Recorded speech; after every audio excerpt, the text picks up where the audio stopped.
موسیٰ علیہ السلام کا عصا بھی اللہ تعالیٰ کی مشیت اور تصرف کے تحت ان معجزات میں سے ایک تھا جو موسیٰ علیہ السلام کو عطا کیے گئے تھے۔ مشیت خداوندی کے مطابق وہ عصا مختلف صورتیں اور حالتیں اختیار کر لیتا تھا، لیکن موسیٰ علیہ السلام کی نظر میں اس کی اہمیت صرف دو چیزوں میں منحصر تھی، جس کا ذکر قرآن کریم کی اس آیت میں آتا ہے: میں اس عصا لاٹھی پر ٹیک لگاتا ہوں اور اس کے ذریعے درخت کے پتے اپنی بکریوں کو کھلانے کے لیے جھاڑتا ہوں۔ مگر چونکہ موسیٰ علیہ السلام اللہ کے نبی تھے اور اللہ کے پیغمبر جامع کلام کیا کرتے ہیں، اس لیے ان دو اہمیتوں کو ذکر کرنے کے بعد فرمایا اس عصا سے اور بھی بہت سے مقاصد حاصل ہوتے ہیں۔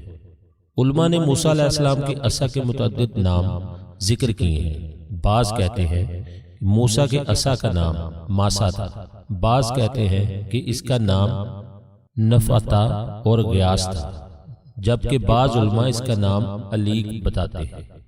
اس عصا کی لمبائی موسیٰ علیہ السلام کی لمبائی سے 10 ہاتھ گز تھی۔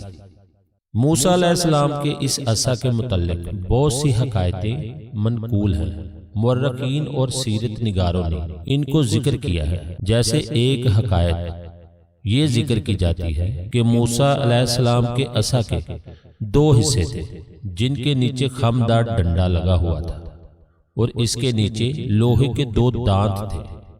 موسیٰ علیہ السلام جب کسی غار میں داخل ہوتے یا انتہائی تاریک رات میں سفر کرتے تو عصا کے وہ دونوں حصے شمع کی طرح روشن ہو جاتے اور حد نگاہ تک راستہ کو روشن کر دیتے، اور جب موسیٰ کو پانی کی ضرورت پیش آتی تو اس عصا کو کنویں میں لٹکا دیتے تو وہ کنویں کے پانی کے برابر دراز ہو جاتا اور اس عصا کا سر ڈول کی طرح ہو جاتا۔ پھر موسیٰ اس کے ذریعے کنویں سے پانی کھینچتے۔ بہرحال اس عصا کی مختلف صفات بیان کی جاتی ہیں۔ ہم ان کی تحقیق اور اس میں غور و غوص نہیں کرنا چاہتے، کیونکہ ہمیں اس کی صحت کا علم نہیں ہے۔ اسی طرح اس عصا کے بارے میں ایک حکایت یہ بھی بیان کی جاتی ہے کہ جب یہ عصا زمین پر مارا جاتا تو زمین سے اس قدر طعام برآمد ہو جاتا جو موسیٰ علیہ السلام کے ایک دن کے لیے کافی ہوتا، اور جب اس عصا کو کسی دشوار گزار سخت قسم کے پہاڑ پر یا پتھروں اور کانٹوں والے راستے پر مارا جاتا تو وہ راستہ کشادہ ہو جاتا۔ موسیٰ علیہ السلام نے جب اس مدت کو پورا کر لیا جس کی تعین شعیب علیہ السلام نے کی تھی، تو اس دوران موسیٰ علیہ السلام کی شعیب علیہ السلام کی بیٹی صفورہ سے شادی ہوئی۔ موسیٰ علیہ السلام نے مدین سے نکلنے کا ارادہ کیا، پس آپ اپنی اہلیہ کے ہمراہ سرزمین مدین کو چھوڑتے ہوئے بلاد شام کی جانب چل پڑے۔ سردیوں کا موسم تھا، سخت سردی اور تاریکی کا عالم تھا۔ آپ کے ساتھ آپ کی بیوی اور بھیڑ بکریاں تھیں جو شعیب علیہ السلام نے ان کو کام کی اجرت کے طور پر دی تھی۔ موسیٰ علیہ السلام شہر کی آبادی سے نکلتے ہوئے اور شام کے ملوک سے ڈرتے ہوئے شام کی سرزمین پر سفر طے کرنے لگے۔ آپ کا اس روز اہم مقصد اپنے بھائی ہارون کو مصر سے نکالنا تھا۔ موسیٰ علیہ السلام راستوں سے واقف نہیں تھے۔ آپ چلتے چلتے کوہ طور کی مغربی جانب جا پہنچے۔ سخت سردیوں کی رات ہے، رات کا شدید اندھیرا چھایا ہوا ہے اور آسمان گرج رہا ہے، بجلی چمک رہی ہے اور بارش برس رہی ہے، اور پھر آپ کی زوجہ بھی حاملہ ہے۔ 9ویں مہینے میں وہ اچانک درد ولادت سے دوچار ہوئی۔ حضرت موسیٰ علیہ السلام اپنی زوجہ کی حالت، سخت سردی اور اندھیری رات کی وجہ سے بہت پریشان ہوئے۔ اس اثناء میں حضرت موسیٰ علیہ السلام نے کوہ طور کی جانب ایک روشنی محسوس کی۔ آپ نے اسے آگ خیال کیا، اپنی بیوی سے کہنے لگے، تم ٹھہرے رہو، میں نے آگ دیکھی ہے، شاید اس میں سے تمہارے پاس شعلہ لاؤں یا وہاں آگ کے پاس رستہ کا پتہ مجھ کو مل جائے۔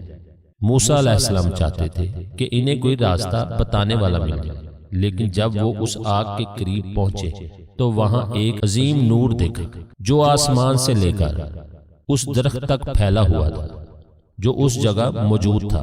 موسیٰ علیہ السلام جب اس وادی میں داخل ہوئے جس کو طوّا کہا جاتا ہے، تو آپ نے وہاں بہت سکون اور خاموشی کو محسوس کیا۔ موسیٰ علیہ السلام اس آگ کے قریب ہی ہوئے تھے کہ آپ نے ایک غیبی آواز سنی۔ موسیٰ کو من جانب اللہ آواز دی گئی، جو اس آگ کے اندر ہے فرشتے ان پر بھی برکت ہو، اور جو اس کے پاس ہے موسیٰ اس پر بھی برکت ہو، اور رب العالمین پاک ہے۔ موسیٰ علیہ السلام اچانک رک گئے، آپ پر کپ کپی طاری ہو گئی۔ موسیٰ علیہ السلام سمجھے کہ یہ آواز کسی محدود جگہ سے نہیں بلکہ ہر طرف سے آ رہی ہے۔ موسیٰ علیہ السلام کو اس مبارک میدان کی داہنی جانب سے ایک درخت میں سے آواز آئی، اور زمین اللہ کی ہیبت و جلال سے ہل گئی۔ اللہ تعالیٰ کی طرف سے آواز آئی، میں ہی تمہارا پروردگار ہوں۔ یہ سن کر موسیٰ علیہ السلام کے خوف اور لرزنے میں مزید اضافہ ہو گیا۔ اس کے بعد موسیٰ علیہ السلام نے یہ بات سنی کہ کوئی کہہ رہا ہے، پس تم اپنی جوتیاں اتار ڈالو، کیونکہ تم ایک پاک میدان یعنی طوا میں ہو۔ جب موسیٰ علیہ السلام نے یہ آواز سنی تو انہیں یقین ہو گیا کہ وہ ایک رب تعالیٰ ہے۔ آپ کا دل دھڑکنے لگا، زبان اڑنے لگی اور گھبراہٹ طاری ہو گئی۔ حالت یہ ہو گئی کہ روح حیات ہوتے ہوئے بھی ایسے ہو گئے جیسے جسم سے روح ہی خارج ہو گئی۔ اس حکم خداوندی کا سبب یہ تھا کہ آپ کے قدم اس مبارک اور پاکیزہ مقام کو مس کریں تاکہ اس کی برکت انہیں حاصل ہو، کیونکہ وہ مقدس مقام تھا۔ بعض علماء کہتے ہیں کہ اس کا سبب یہ تھا کہ کسی مقدس مقام پر ننگے پاؤں چلنا تواضع کی علامت کے علاوہ احترام اور تہذیب نفس شمار کیا جاتا ہے۔ بعد ازاں موسیٰ علیہ السلام نے اس پیغام الہی کو قبول کیا کہ وہ اللہ تعالیٰ کے منتخب کردہ پیغمبر ہے، چنانچہ ارشاد باری تعالیٰ ہے، اور میں نے تم کو نبی بنانے کے لیے منتخب فرمایا ہے۔ سو اس وقت جو کچھ وحی کی جا رہی ہے اس کو سن لو، وہ یہ ہے کہ میں اللہ ہوں، میرے سوا کوئی معبود نہیں، تم میری ہی اطاعت کرو اور میری ہی یاد کی نماز پڑھا کرو۔ دوسری بات یہ سنی کہ بلا شبہ قیامت آنے والی ہے، میں اس کو تمام خلائق سے پوشیدہ رکھنا چاہتا ہوں تاکہ ہر شخص کو اس کے کیے کا بدلہ مل جائے۔ سو تم کو قیامت سے ایسا شخص باز نہ رکھنے پائے جو اس پر ایمان نہیں رکھتا اور اپنی نفسانی خواہشوں پر چلتا ہے، کہیں تم اس بے فکری کی وجہ سے تباہ نہ ہو جاؤ۔ اس کے بعد اس عصا کا ذکر آتا ہے جو اللہ تعالیٰ کے ارادہ سے موسیٰ کے من جملہ معجزات میں سے ایک معجزہ بنا۔ رحمان و رحیم نے اپنے بندے موسیٰ سے اس عصا کے بارے میں پوچھا، اے موسیٰ تیرے دائیں ہاتھ میں کیا ہے؟ موسیٰ علیہ السلام نے اپنی علمی حدود کے مطابق جواب دیا، یہ میری لاٹھی ہے، میں کبھی اس پر سہارا لگاتا ہوں اور کبھی اپنی بکریوں پر پتے جھاڑتا ہوں، اور اس میں میرے اور بھی کام نکلتے ہیں۔ موسیٰ اتنی بات کہہ کر خاموش ہو گئے، اس لیے کہ بشر کی یہی حد ہے۔ موسیٰ علیہ السلام بھی بشری حدود ہی رکھتے تھے، اور اس کے علاوہ وہ دوسرے کام جنہیں موسیٰ علیہ السلام جانتے تھے وہ یہ ہے کہ موسیٰ علیہ السلام اس عصا کو زمین پر ڈالتے تو وہ ایک بہت بڑے اژدہے کی شکل اختیار کرتا تھا اور زمین پر رینگنے لگتا تھا۔ اس کے متعلق کہا جاتا ہے کہ وہ انتہائی سیاہ اژدہا تھا، 4 ٹانگوں پر چلتا تھا۔ اس کے متعلق کہا جاتا ہے کہ وہ انتہائی سیاہ 4 ٹانگوں پر چلتا تھا۔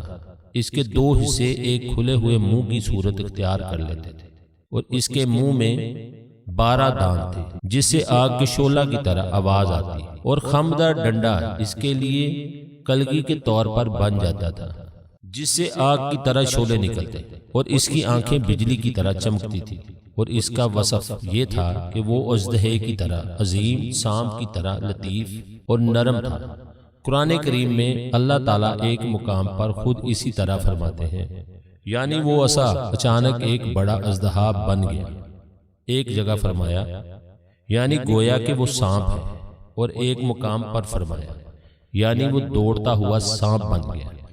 اب ہم دوبارہ موسیٰ علیہ السلام اور رب العزت عز و جل کے مابین گفتگو کے سلسلہ کی طرف لوٹتے ہیں۔ جب موسیٰ علیہ السلام نے رب العزت کو بتایا کہ میرے ہاتھ میں لاٹھی ہے، تو پھر ایک اور حکم الہی ہے۔ موسیٰ علیہ السلام کی زندگی کے باقی واقعات ہم انشاءاللہ آپ کو نیکسٹ ویڈیو میں سنائیں گے۔